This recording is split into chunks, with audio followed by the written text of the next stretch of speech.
guys, this is Rockman Rocks from Backstage 360. I'm here at the NAMM show with the icon himself, Mr. Seymour Duncan. Well, thank you there, buddy. How you doing? I hope everybody's having a good time out there. You know, it's going to be a busy show here. Always busy at NAMM. Yeah. So, quick question, Seymour. What's going on for 2019? Anything new? Well, we're always doing something new, especially like MJ and I in the custom shop. You know, we always come up. We're doing a lot of work and R&D right now with Brad Paisley, which is really pretty cool. And he's in Santa Barbara, so he's been coming by the shop all the time. And we actually gave him a Seymour Duncan shirt, and then he's one of our employees now up there, which is so cool, you know. Yeah. But Brad he's back in Nashville doing some recording, and we just made some really cool new pickups for him that he's back there testing right now. So I do a lot of the custom work, the hand winding and all that stuff. And then we got all the production stuff, and we got a lot of OEM stuff we're doing for all the dealers and everything. So there's always something happening, which is so cool, you know. And you come here to the NAMM show and you see all of the old buddies that I've known for. This is my 43rd NAMM show, so I've done many shows, and I used to play a lot, but not so much lately. I had the darn hand problems, you know. A lot of us are getting, you know, which is sad. And this past year or two, we lost, you know, like Steve Ripley from the Tractors, you know, an old friend, Eddie King, you know, and Reggie Young just passed away. So that's hard, you know, to hear when you come to shows like this, like somebody that you knew, you know, won't make it here again, you know. And but you know, we still keep going on and try to keep making what we can do and helping all the new. There's so many great young guitar players out there. We got like Danny Donato, who's, you know, I just love that guy, a young player from Nashville, and he reminds me of a young James Burton, you know, just has a lot of snap, and he's a little whippersnap, you know, and I love him, you know. And so for me, it's great seeing, you know, guys like that, and just, you know, working with a lot of the dealers. You know, our sales guys are always out there working with the stores and everything. So there's always something going on, you know. It never gets dull at the factory. And you know, this past year, California has been hit hard with all the forest fires and the flooding and everything. And one of our good friends, Bob Bain, passed away too recently. He's the gentleman that worked with Johnny Carson, did Peter Gunn, you know, Daren, that Dwayne Eddy copied and everything. And so for me, you know, it's like, you know, tell everybody you love them, you know, that you're close to, and you never know if you'll see them again, you know. I think you and I met the first time in, I want to say, 93 here at NAMM. Really? Wow. And I've got, what, eight Les Pauls, and they all got your pickups in them. Cool, man. I appreciate that, man. You know? That's very cool. I'm using the 59s and the Holy Grails. Oh, that's cool. That's a good selection, yeah. With me, I started out, I made the first JB for Jeff Beck, you know, when he did the Blow by Blow album, and I had a Telecaster that was, you know, it was a pretty butcher guitar, had holes in it and everything, so I put the two humbuckers in it, and the bridge was a JB and the neck was a JM, and I couldn't call the bridge a JB because I didn't want to get Jeff upset with me or anything, you know, and the neck one I called the John Milner, and nobody knew who John Milner was. Do you know who John Milner was? Yeah. Remember American Graffiti?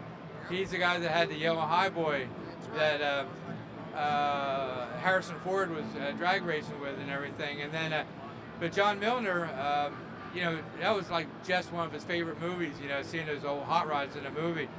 So I just called it a JM, and then it became the Jazz Model. And then the JB became just the JB. That's what I just called it, you know. So those were my favorite ones that I had done, you know, and then, you know, Jeff was using it, and then he did the Causeway ended his Lovers, and that was, to me, just what he did with it, doing the volume control, and he did a debut for Roy Buchanan and everything, and Roy Buchanan wrote a song and dedicated it to Jeff Beck, so I thought that was so cool. And then when I was over there, Roy Buchanan, very underrated. Oh, very underrated, you know, and so the fun thing about doing that is Jeff gave me the Esquire from the Yardbirds, and that's the one that I put into Rock and Roll Hall of Fame, you know. So in a couple months, we're doing a thing at the Met in New York, the Metropolitan Art Museum, and We hope to get Jeff over there, and I'm going to get back there, and we're going to see the old guitar again that was been in the museum for 25 years, I guess. So it's a very historical piece of history with that guitar. Heart full of soul. I'm a man. God, when he did Mister, You're a Better Man Than I, that was that old Esquire, And then over the years, working with Jimmy Page, and I did stuff for Eric Clapton. I was so proud of, and so I did the Arms tour, the Live Aid I did, and so for me, just helping people, always trying to get certain sounds for them. I worked with Michael Cimbello, and we did Maniac, the record Maniac, which was a big hit for him. He got a Grammy for it. And plus George Lynch. Oh my gosh, George Lynch. I mean, there's so many great players, And my favorite band, probably still of all time, was The Ventures. With Noki Edwards and Bob Bogle, Don Wilson, and that band, to me, I grew up with those guys. So did I. And so they, to this day, they're still important to me, and I've never lost respect for them, and so. That's what keeps me going, always wanting to come up with new sounds and everything, and being a player, and then playing with a lot of these guys. I mean, you and I both, we've worked with so many of these great players over the years, and it's made it really pretty cool, and I'm proud of that, Yeah, and ditto, same here. Well, listen, I know you got to go. We got to go, but. Seymour, thanks, man. Thank you, buddy. I appreciate it coming by. Always a pleasure chatting with the maestro. All right, guys, this is the Rock Man. You heard it here at NAMM 2019 with my buddy Seymour Duncan. We're out of here. Hey, this is Bill with Backstage360.com here at the NAMM show again. And we're back this year at Pfeifer Drum Company with Daren Pfeifer. How you doing, Daren? Very well, very well. Glad to be here. Yeah, we interviewed you last year. It was your first time here, and it was crazy. You did, absolutely nuts. Every show is unique. Every show, high energy from the very beginning all the way to the very end. Last year was our NAMM debut. It was a wonderful show, very successful show for us. This is the second year around.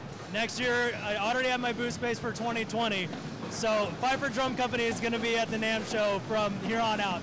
Yeah, you're here to stay. I'm here to stay, that's right. So since we talked to you last year, you've been working on some new product lines. Can you tell us a little bit about it? Absolutely, got some new snares out. We still have our Generation series, our Imperial series, and our September series. And we have some new drums to add to those lines. These are three of our new drums right here.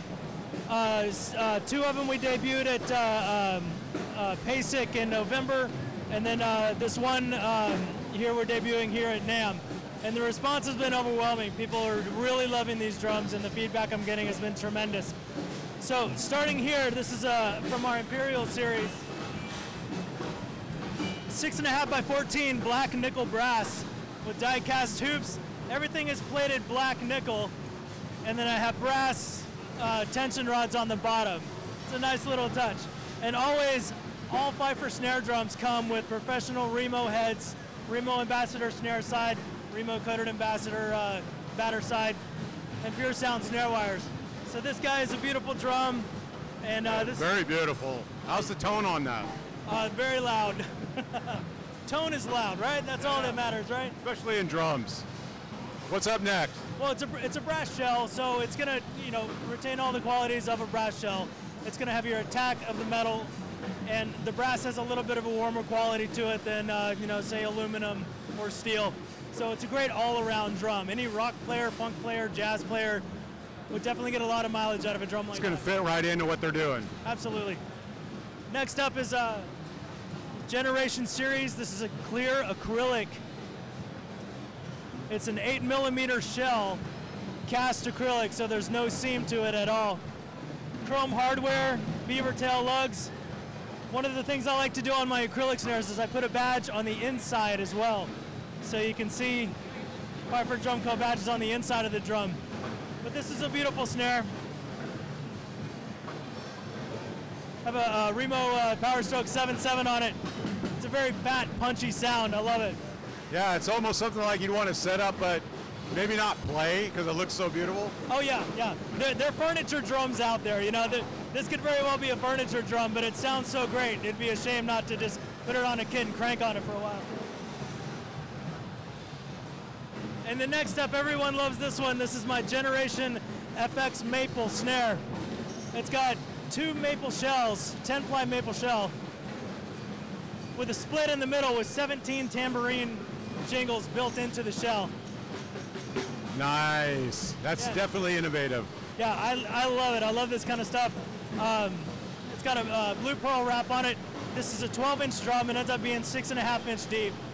Chrome hardware. And it's a perfect side snare for, you know, breakdown sections or even flip the snares off, and it's an amazing timbali sound. It's got that perfect blend of drum and jingle sound to it. So I'm really happy with this one, and so are a lot of everyone that comes by. How long did it take you to put the design time into something like this when you're trying to come up with new ideas and build something that's solid quality like these are? Well, first of all, I'm constantly knocking ideas around in my head. So a lot of the R&D happens just, you know, in my head. So when I plan out how to lay out the drum, how to get all the drilling done and all the assembly done, my process is very streamlined. There's not a whole lot of experimentation because I go in knowing exactly what needs to happen, knowing exactly the end result that I'm trying to get to. Right. So this drum wasn't too bad. You get you put your jigs and you set your tools correctly, and then it all comes together, and it's just a pleasure putting drums like this together and putting any of these drums together. Yeah, they're beautiful, and it's like you're stepping up the process here every year. Absolutely, that's the name of the game. Awesome. Well, we're going to talk about this drum kit you have down here in just a sec. We'll let you put that away, and then we'll get right back to you, okay? Great. All right, we'll be right back. This is kit number 1. Pfeifer Drum Co., the first entry into the drum set world. This one is a beautiful kit. I actually might take it home for myself. It's from my Generation series, Generation Red Oak.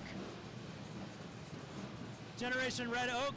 It's got 6-ply Red Oak toms, 8-ply Red Oak bass drum, and a 10-ply Red Oak matching snare drum. The sizes are 16 by 24, 9 by 13, 16 by 16, and then a 5.5, 14-inch snare. That's a beautiful kit. How's it sound? Oh, it sounds wonderful. I'll play for you here in a minute. One of the things that I do it on a couple of my snares, but I just had to do it on this kit as well. I call it my night fade. And what it is, it's a high gloss with the natural wood grain that fades to black. So if you look at the toms, it's red to black, red to black. Even the bass drum on the top, red to black. I did this on one snare years ago, and I fell in love with it. And so I'm going to continue doing that so that you're going to see more night faded drums from Pfeifer Drum Co. Well, it's not only the setup that you've got going as far as your construction and tone, it's how beautiful it looks. I mean, this is pretty unique for us to see here, and it's gorgeous. Yeah, thank you. I see people, NAMM visitors and NAMM artists walking by. They start over here, and they see a red drum set, and as they walk by, I see their eyes go, Hey. What's going on? So it's really unique. Personally, I haven't seen anything else like it. So here it is, something that Pfeifer Drum Co. does, and I believe in. I'm going to keep it going. So, would you mind giving us a little bit of a demo and playing it just a little bit so we can hear what it sounds like? Yeah, absolutely. Red oak shells are going to be very clear. They're very punchy. They have a nice warm low end and plenty of attack up top. So a kit like this, in this sizes, this would be your perfect rock kit. Heavy rock, metal, even some old school funk. Fantastic. A lot of presence and a lot of clarity. So let me play a little bit for you. All right, go for it.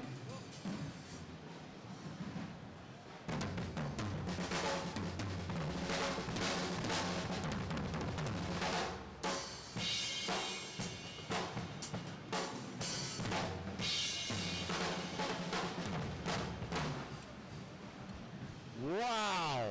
Now that is solid. It's a beautiful sounding kit, and there's nothing in the bass drum. I have 2 drum tacks. I'm a big fan of drum tacks. I keep those on my toms. So that's it.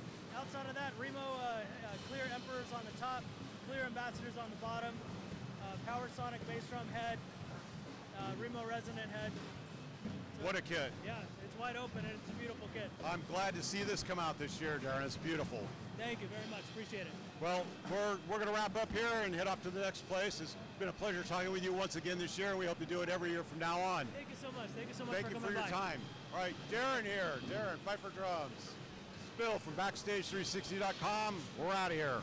Hey guys, this is Rockman from Backstage 360. I'm here with Daren from Hiwatt. We're going to talk a little bit about what's going on new for the Hiwatt company in 2019. So without further ado, Daren, thanks. Thanks for coming by. Yeah. So let's talk about this a little bit. Well, Tony, this here is something, this is a path. Well, let me just say, first of all, you see this here, we're building like Hiwatt's traditionally done. You know, point-to-point wiring, and we have all the original models back, and we're building as close to spec to the Dave Reeves era.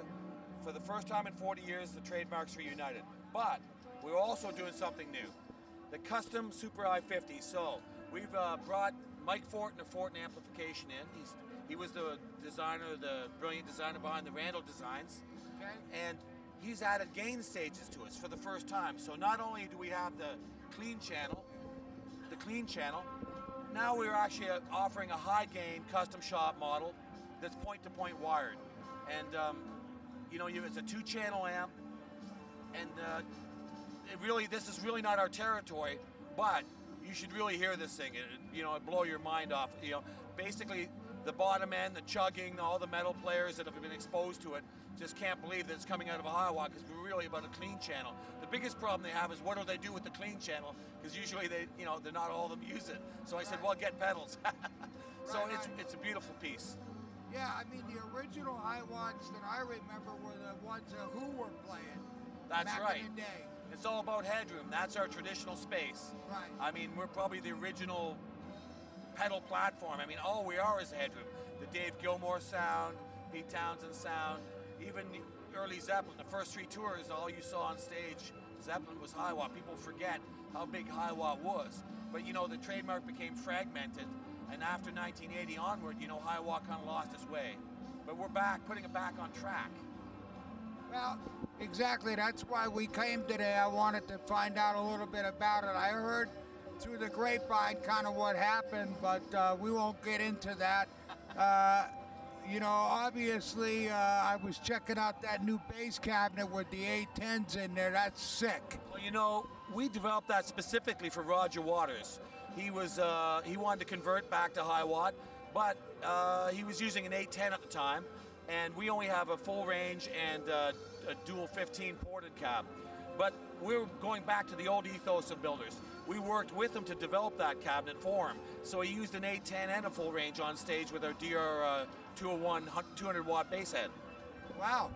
And kicked ass, I'm sure. Well, if you were seeing the S&M tour, which was amazing for the last 2 years, what's that? That favorite song with that bass line? I'm going to cut you up in little pieces. Dun, da, da, da, da. Sounds like the record.